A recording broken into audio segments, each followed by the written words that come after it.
E aí, pessoal, espero que todos vocês estejam bem. Eu sou o professor Gerson, professor de matemática, e hoje nós vamos para a nossa 7ª aula falando sobre conjuntos. Vamos lá? Nós vamos agora falar sobre alguns conjuntos numéricos. Nós temos aí, conjuntos números naturais. Eu já deixei na tela o símbolo que o representa, então você observou esse símbolo em alguma questão, nós estamos falando dos números naturais. E aí, quais são eles? Então, nós começamos com 0, 1, 2, 3, 4, 5 e assim sucessivamente, sempre somando mais um.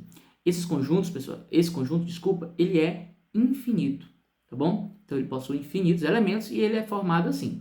Tem um primeiro elemento que é o 0 e somo mais um, tá bom? Pego o próximo elemento e somo mais um novamente. E assim sucessivamente, ok? Tranquilinho?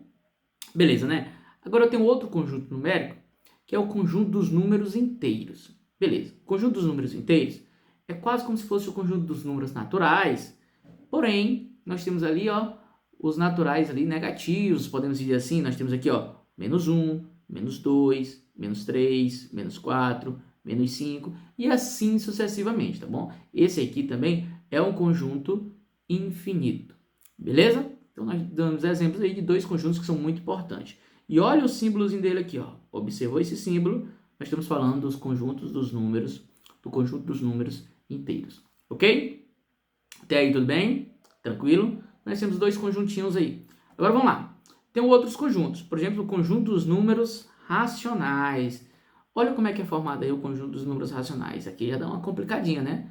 Como assim, professor? Cadê os números aí? Só tem letras. Bem, aqui o conjunto dos números racionais, pessoal, ele vai ser definido como um conjunto dos elementos que você consegue colocar em forma de fração, tal que o numerador, ele pertence ao conjunto dos números inteiros, tá bom? Pode ser qualquer elemento dos conjuntos inteiros, e o denominador, que é o elemento que está embaixo, que é representado pela letra Q, ele também pertence ao conjunto dos números inteiros. Porém, olha, esse asteriscozinho quer dizer que não entra o eu zero.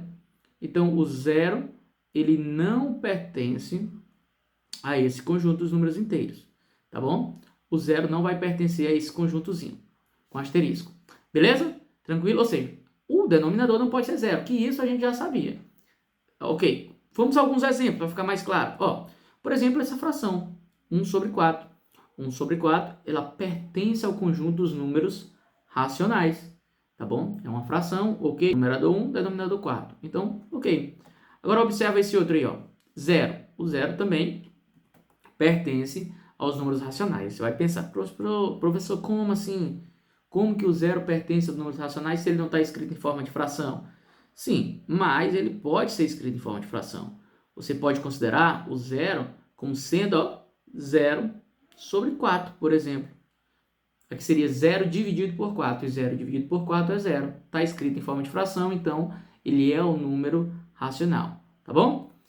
Observe esse outro, 0,43, também é um número racional, também pertence a esse conjunto. Por quê? Observe que ele pode ser escrito em forma de fração. Aqui eu posso colocar ele como sendo 43 centésimos. Na verdade, a forma correta de ler, ele é dessa forma, né? Então, 43 centésimos, 43 sobre 100. Então, consigo colocar em forma de fração, é também um número racional. Agora, observe isso aí, Então, eu coloquei menos 2 sobre 5. Eita, apareceu um menos aqui na frente, professor. Os números racionais, ele tem essa propriedade. Esse menos aqui na frente, você poderia colocar tanto ele em cima, ou seja, menos 2 sobre 5, ou você poderia colocar ele embaixo, no denominador, ou seja, sendo 2 sobre menos 5. Ou seja, se eu coloquei ele em cima, ficou o número inteiro. Tudo bem? Então, tudo certo. Então, também é um número racional.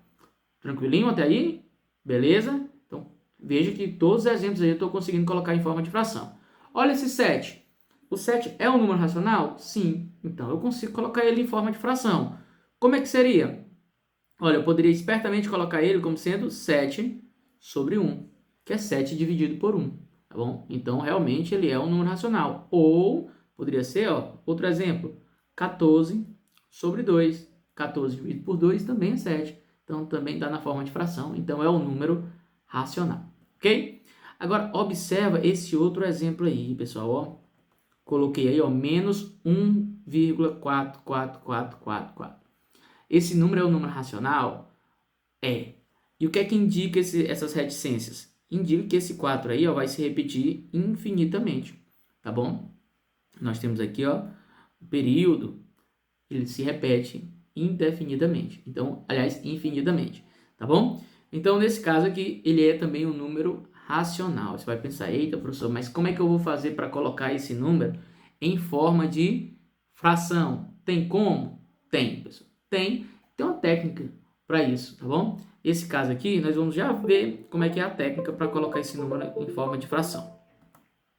Ó, aquele número lá, ele é chamado de dízimo periódico, porque nós temos um período aqui que está se repetindo, né? Ó, observa nesse caso aqui, ó, o 1, lá era o 4, aqui é o 1 que está se repetindo, tá bom? Então ele se repete, tem reticências, então esse número vai se repetir infinitamente. Então esse número é 0,1111111 e se eu passasse o tempo falando, morreria e não pararia de falar esse 1, beleza?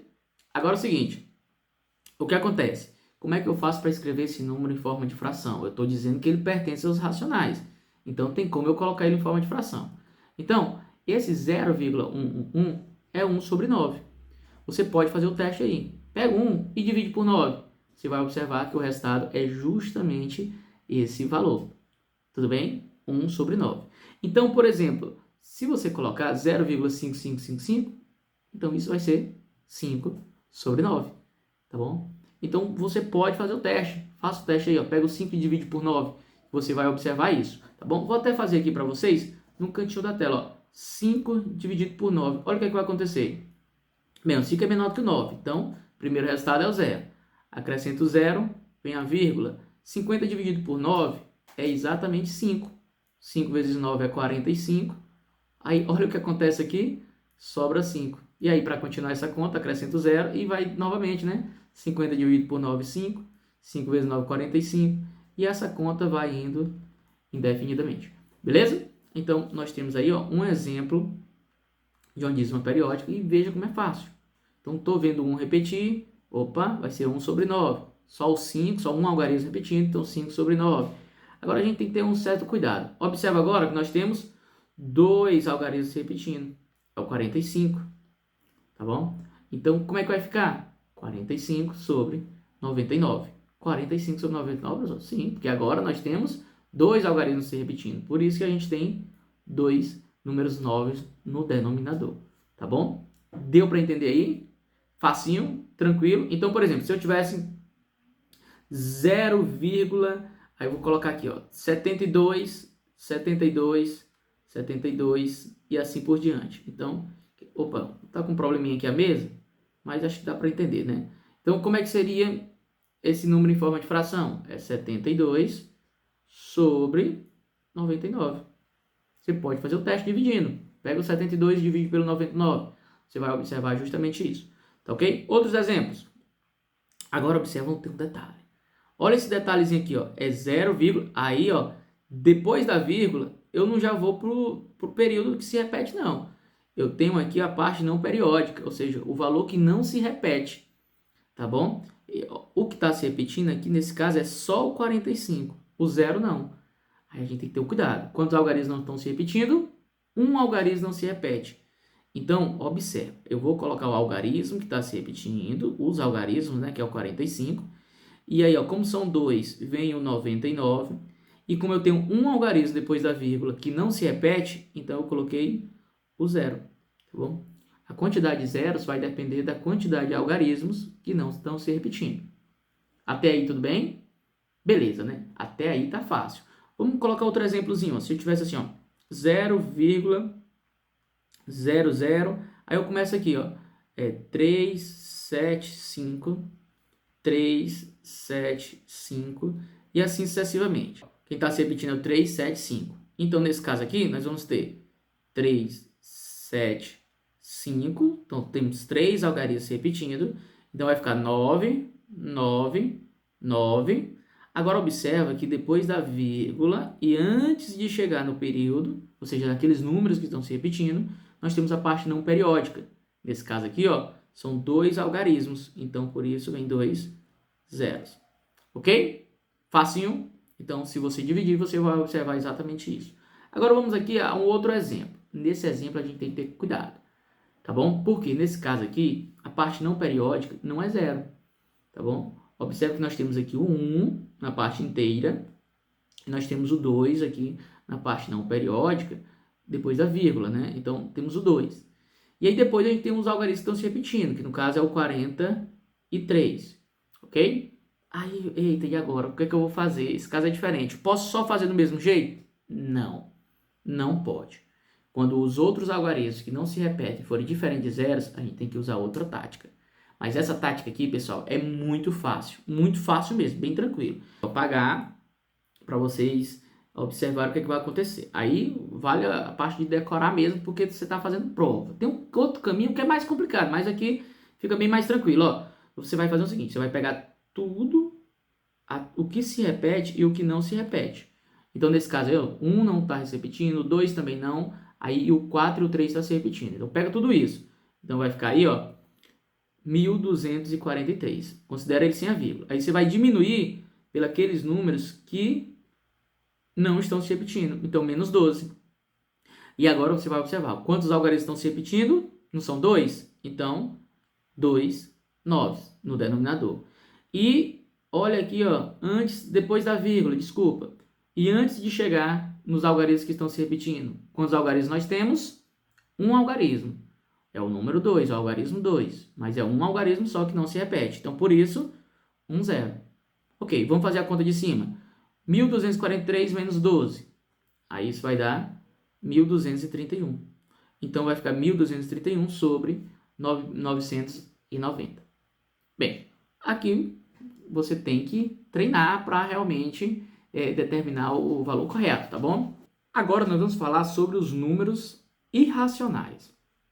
Bem, os números irracionais, pessoal, são aqueles números cuja representação decimal possui infinitas casas decimais, então parece uma divisão periódica, infinitas casas decimais, só que olha o detalhe aqui, não é periódica, ou seja, não existe, pessoal, uma repetição de termos ali.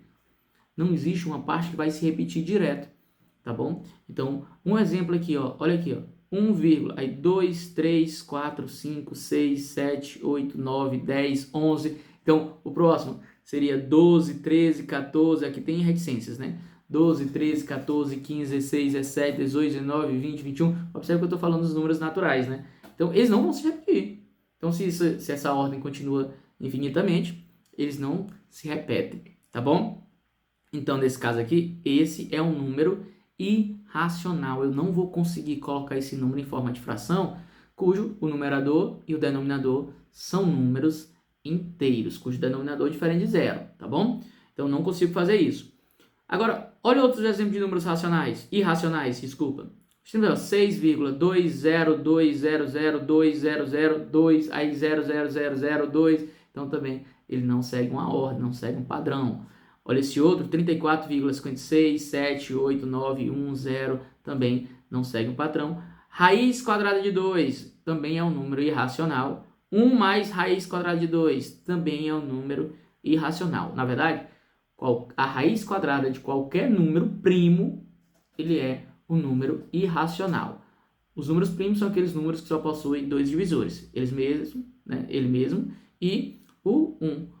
Tá bom? Então, por exemplo, eu poderia colocar aqui, ó, raiz quadrada de 3. 3 é um número primo. Então, esse número também é irracional. Certo? E vários outros também. Raiz quadrada de 5, raiz quadrada de 7, raiz quadrada de 11, raiz quadrada de 13, raiz quadrada de 17 e por aí vai. Nós temos infinitos também. Ok? Tranquilo? Aula bem pesada, né? Então, vamos agora falar dos números reais. Isso aqui é bem fácil. Os números reais, pessoal, eles são os números que vão conter aí, ó, ele é formado pelos números irracionais e pelos números racionais, tá bom? Então, ele é a união desses dois conjuntos. É os números irracionais unidos com os conjuntos dos irracionais. Aqui tem um detalhe que a gente tem que observar. Ó. Os números racionais, ele contém o conjunto dos números inteiros. O conjunto dos números inteiros contém o conjunto dos números naturais, tudo bem? E o conjunto dos números reais, ele contém o conjunto dos números racionais e também o conjunto dos números irracionais. Esses dois conjuntos, irracionais e racionais, eles são conjuntos que a gente chama de juntos. Por que de juntos? Porque ou um elemento é irracional, ou ele vai ser um elemento racional. Ou ele é irracional, ou é racional. Tá bom? Se ele é um número real, ou ele é um número irracional, ou um número irracional. Beleza? Tranquilo? Complicadinho? Vamos para as questões, que vocês vão observar que é mais fácil, ó. Assinala a alternativa que não, olha aí, ó, não apresenta um número racional, ou seja, um número que eu não consigo colocar em forma de fração. Ó, primeiro, ok, já está em forma de fração. O segundo, 0,45, é 45 centésimos, já vimos isso, então consigo sim colocar em forma de fração. Esse menos 5, olha, menos 5 é o quê? Posso colocar como sendo menos 5 sobre 1. Então também é o número racional. Olha esse exemplozinho, ó, 0,1111, já sei que é uma dízima periódica, 1 sobre 9, né? Então, ok? Agora, esse aqui é o que sobrou. Verifique se dá para a gente colocar em forma de fração. 4, 1, 4, 2, 1, 3, 5, 6, 7. Bem, não notei nenhum padrão aí. Então, nesse caso, ele é um número irracional. É o único que não é racional. Tranquilo? Vamos ver outra questão. Dado A, pertencente aos racionais, aqui é os racionais, né? E ele até explica que Q é o conjunto dos números racionais. E B e R, pertencente a IR, e ele diz que esse R é o conjunto dos números irracionais. Ele usou essa nomenclatura, tudo bem. Assinala a alternativa correta.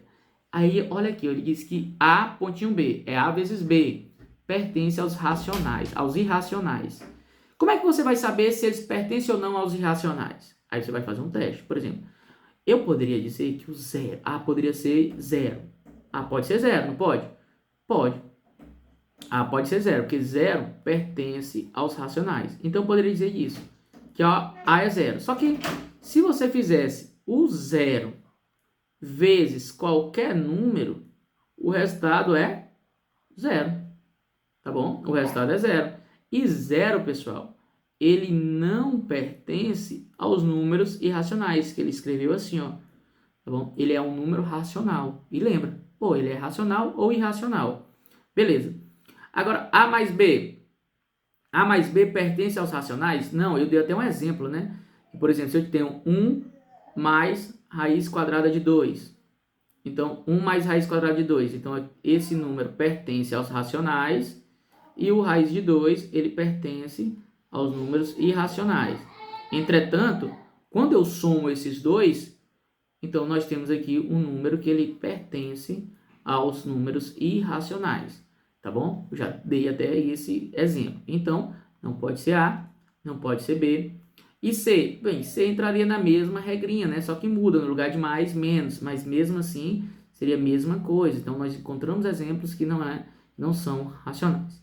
Agora, olha o D. A vezes B pertence aos racionais. A vezes B pertence aos racionais. Bem, nem sempre. Tá bom? Nem sempre.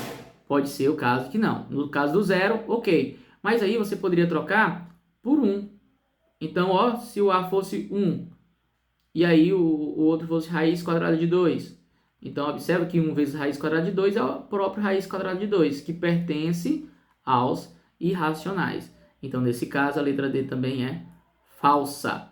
Agora, a letra E, sim, pessoal. A letra E é o exemplo verdadeiro. Viu que a gente foi eliminando, tá bom? Então, às vezes, sim, você usa a eliminação para resolver algumas dessas questões. Tranquilo? Beleza? E é isso aí, pessoal. Valeu e até a próxima.